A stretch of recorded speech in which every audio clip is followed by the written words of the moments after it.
Alléluia. Quand nous lisons le livre de Josué, au chapitre 1, verset 8, c'est un verset qui me plaît. Alléluia. Josué, chapitre 1, le verset 8. La Bible déclare que ce livre de la loi, de quoi? Ne médite-le. C'est alors. Il faut dire c'est alors. C'est alors. Ça veut dire que la réussite aussi est conditionnelle. Alléluia. Quand on dit c'est alors, c'est une chose une relation de cause à effet. Alléluia. La réussite aussi est conditionnelle. Il dit que celui de loi ne s'éloigne pas de ta bouche. Est-ce qu'un livre là, c'est dans ta bouche? Donc tu vas prendre le livre de la loi, là, tu vas mettre sur ta bouche. Alléluia. Dieu ne demande pas. C'est pas ce que Dieu te dit. Parce que la Bible dit que la foi vient de ce qu'on entend. Alléluia. Et ce qu'on entend, quoi, est la parole de Christ. Mais en réalité, au sens étymologique, on dit que la foi vient de ce qu'on comprend. Et ce qu'on comprend, c'est la foi du Christ. La parole ointe. C'est que la parole ointe de Dieu que tu comprends, là, ce qui produit en toi la foi. Alléluia. Donc Dieu ne dit pas, quand il dit que le livre ne te loin pas de ta bouche, c'est pas parce que tu vas prendre la Bible pour coller sur ta bouche. Ce n'est pas ça que ça veut dire. Mais il y a une révélation subliminale derrière. Alléluia. C'est que la parole de Dieu confessée, nuit et jour. Alléluia. Quand tu finis de méditer cette parole, tu médites et que tu confesses chaque jour, attire sur toi la grâce, la faveur de la réussite. Alléluia. Donc, comprendre une chose que la réussite, qu'elle est conditionnelle là, d'abord, elle est le fruit de nos pensées. Avec toi, tu nourris tes pensées. Quand tu commences de nourrir tes pensées avec la parole de Dieu, maintenant tu commences à confesser cette parole de Dieu. Donc aussi fruit de nos paroles. On a vu le cas de David face à Goliath. Alléluia. On a vu ces cas.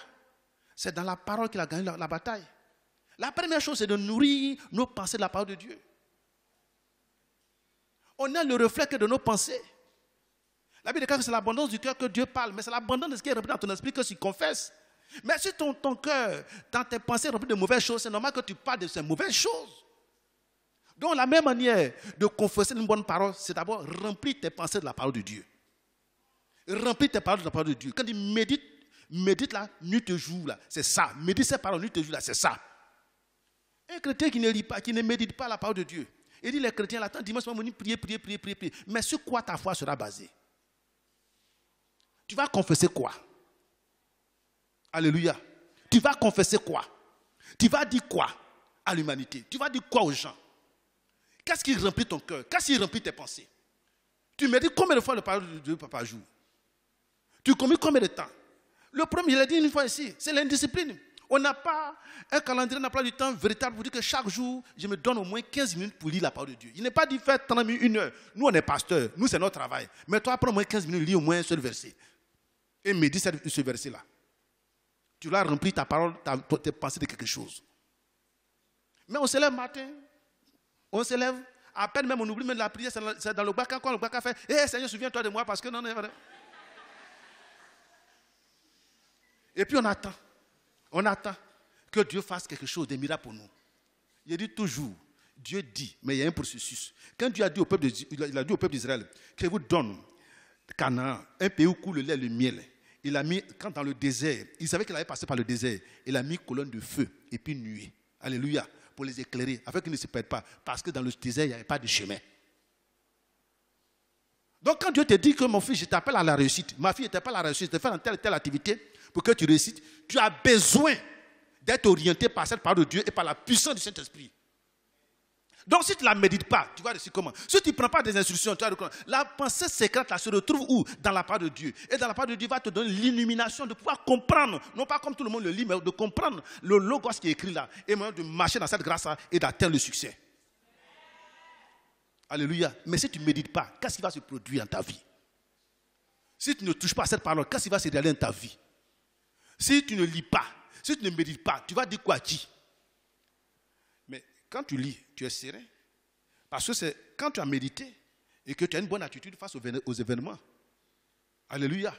C'est quand tu as médité la parole de Dieu, quand une situation arrive, tu dis, oh pardon, arrête-moi, Dieu, arrête de moi Satan. Dieu m'appelle à la réussite. Alléluia. C'est ça. La pensée et la parole qu'on confesse.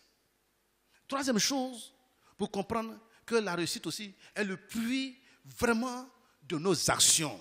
Il dit, c'est alors que tu te retournes dans tes entreprises. Il n'a pas dit, médite-le, et puis confesse-le, et puis il faut t'asseoir. Ça dit qu'il faut entreprendre. Quand on parle d'entreprise, on dit qu'il faut entreprendre. Il faut faire quelque chose.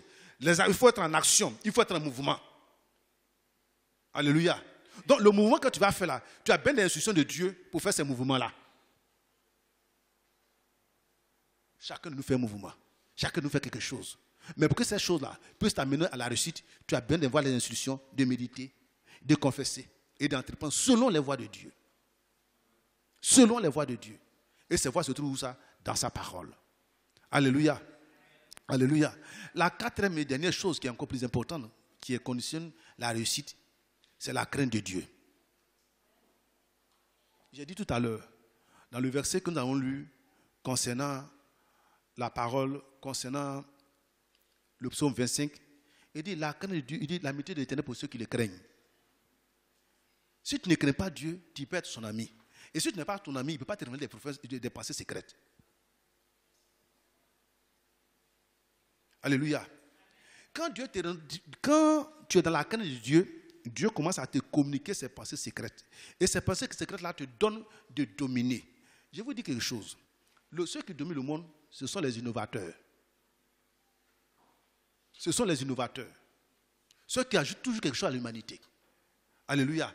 Or, pour ajouter cela, tu as besoin d'une intelligence particulière. Pour avoir cette intelligence, tu as besoin de rentrer dans l'intimité de Dieu. Et cette intimité te donne, Dieu te dit, mon fils, fais ça. Fais ça. Fais ça, fais ça. C'est ce que les autres ont compris et ils ont le choisi dans le cas de Satan, qu'il adore dans cette dimension-là pour avoir des instructions selon Satan et on les envie. Alors que ces choses, Dieu est capable de nous donner au-delà de ce qu'il a donné au monde. Mais nous avons un problème de crainte de Dieu. Nous avons un problème de communier avec Dieu. Nous avons un problème de partenariat avec Dieu. Il fait que véritablement, on est en train de subir les affres du monde. Alléluia. Je disais à quelqu'un qui était en train de m'expliquer une situation concernant une entreprise. Il dit, c'est bien. Tu es un homme de Dieu, c'est bien. Il faut prier pour que Dieu te donne des instructions, qui nous donnent de nouvelles techniques de vente. Sinon, ce que tu fais là, ça ressemble à quelqu'un qui a pris du chewing-gum, l'a mastiqué, tout, il a pris tout ce qu'il a la saveur dedans, l'a jeté, toi tu prends, tu marches. C'est le très quotidien. Alléluia. Il faut quitter dans ça.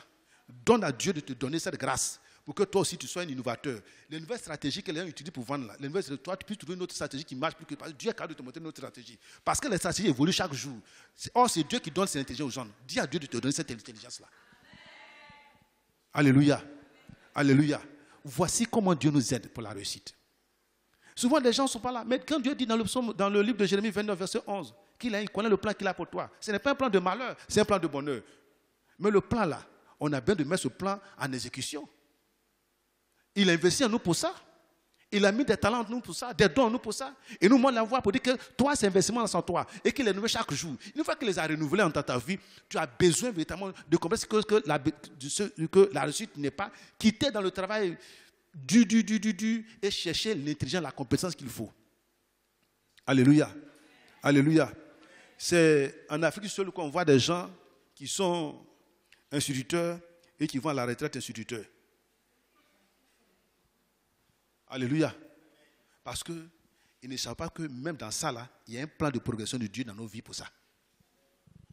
Le gars, depuis 20 ans, souvent je disais à mon ami congolais, tes parents là vraiment ils sont archaïques. Excusez-moi, hein, mais depuis 30, 40 ans, c'est toujours la même d'abord là pour faire des buts. Il ne peut pas trouver une autre formule.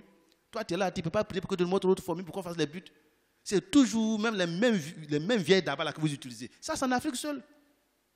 Parce qu'on ne cherche pas à évoluer. Regarde, c'est toujours le même rizière, avec le même arrosoir où on traîne, on finit, on a moins de 3 kilos de riz. Ça ne peut même pas nous nourrir nos familles pendant un trimestre. On a oublié d'importer du riz de Chine, maintenant c'est des riz caoutchouc. Et puis après on est en train de mourir partout, on se plaint. Mais tout cela parce qu'on ne cherche pas à évoluer. On ne cherche pas à être des innovateurs. Alléluia.